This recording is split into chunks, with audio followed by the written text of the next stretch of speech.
எல்லாருக்கும் வணக்கம். இப்போ நான் குட்டி கதை சொல்கிறேன். ரொம்ப இன்ட்ரெஸ்டிங்காக தான் இருக்கும், கேளுங்க. மூணு மூணு நபர்கள் இருந்தாங்க. அவங்களுக்கு மாந்திரிகம் தெரியும்.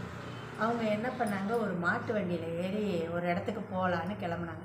அப்படி கிளம்பும்போது கிளம்பி போய்கிட்டே இருக்கும்போது வழியில் ஒரு எலும்பு கூடை பார்க்குறாங்க. அந்த எலும்பு கூடை பார்த்த உடனே முதல் மாந்திரிகம் தெரிஞ்சவன் என்ன சொல்கிறான், இது ஒரு சிங்கத்தோட எலும்புக்கூடு, இந்த எலும்பை என்னால் இணைக்க முடியுங்கிறான். ரெண்டாவது மந்திரவாதி என்ன சொல்கிறான், நீ அப்படி எலும்பு கூட இணைச்சிட்டனா அதுக்கு ரத்தம் சதை முடியெல்லாம் தர என்னால் முடியும் அப்படிங்கிறான். மூணாவது மந்திரவாதி என்ன சொல்கிறான்னா, நீங்கள் 2 பேரும் இதை செஞ்சிட்டிங்கன்னா நான் இதுக்கு உயிர் கொடுக்க முடியும் அப்படிங்கிறான். இதை கேட்டுட்டு இருந்த மாட்டு வண்டிக்காரன், நீங்கள் இப்படியெல்லாம் செஞ்சீங்கன்னா அந்த சிங்கம் உயிரோடு வந்து உங்களை கொன்றாதா அப்படின்னு. உடனே அந்த மாந்திரிகம் தெரிஞ்சவங்க, அட பைத்தியக்காரா, எங்களோட திறமையை பாரு, எங்களோட டேலண்ட்டை பாரு, நாங்கள் சொன்னதை நடத்தி காட்டுறோம், நாங்கள் எவ்வளோ பெரிய மேதை அப்படின்னு பாரு அப்படின்னு சொல்லிட்டு தன்னுடைய மமதையால் என்ன பண்ணுறாங்க, முதல்ல மாந்திரிகவாதி அவன் சொன்ன மாதிரி எலும்பு கூட இணைக்கிறான். இதை பார்த்த உடனே மாட்டு வண்டிக்காரனுக்கு பயங்கர ஷாக் ஆகுது. ரெண்டாவது மாந்திரிகம் தெரிஞ்சவன் அதுக்கு ரத்தம் சதை முடி எல்லாம் தந்தவுடனே அழகான ஒரு சிங்கமாக, இறந்து போன சிங்கமாக படுத்து கிடக்குது. இதை பார்த்தவொடனே மாட்டு வண்டிக்காரனுக்கு புரிஞ்சிச்சு, இது உயிரோடு வந்துடுச்சுன்னா நம்மளை காலி பண்ணிடும்.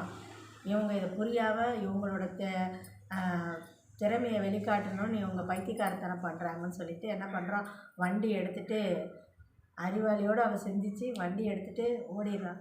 இதை பார்த்த மாந்திரிகம் ஆனால் அந்த 3 பேர் அந்த 3 பேரும் என்ன பண்ணுறாங்கன்னா, அவன் கிடக்குறான் பயந்தாங்கோலி.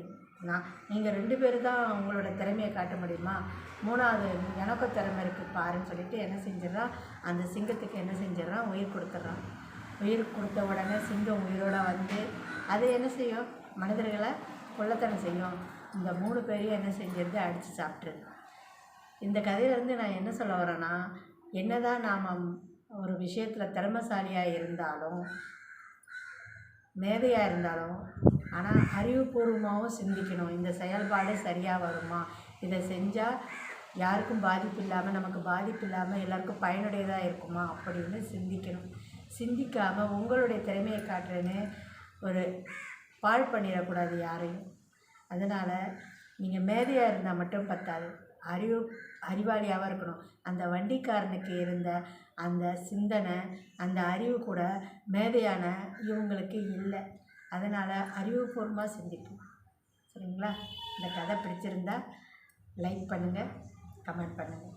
நன்றி, வணக்கம்.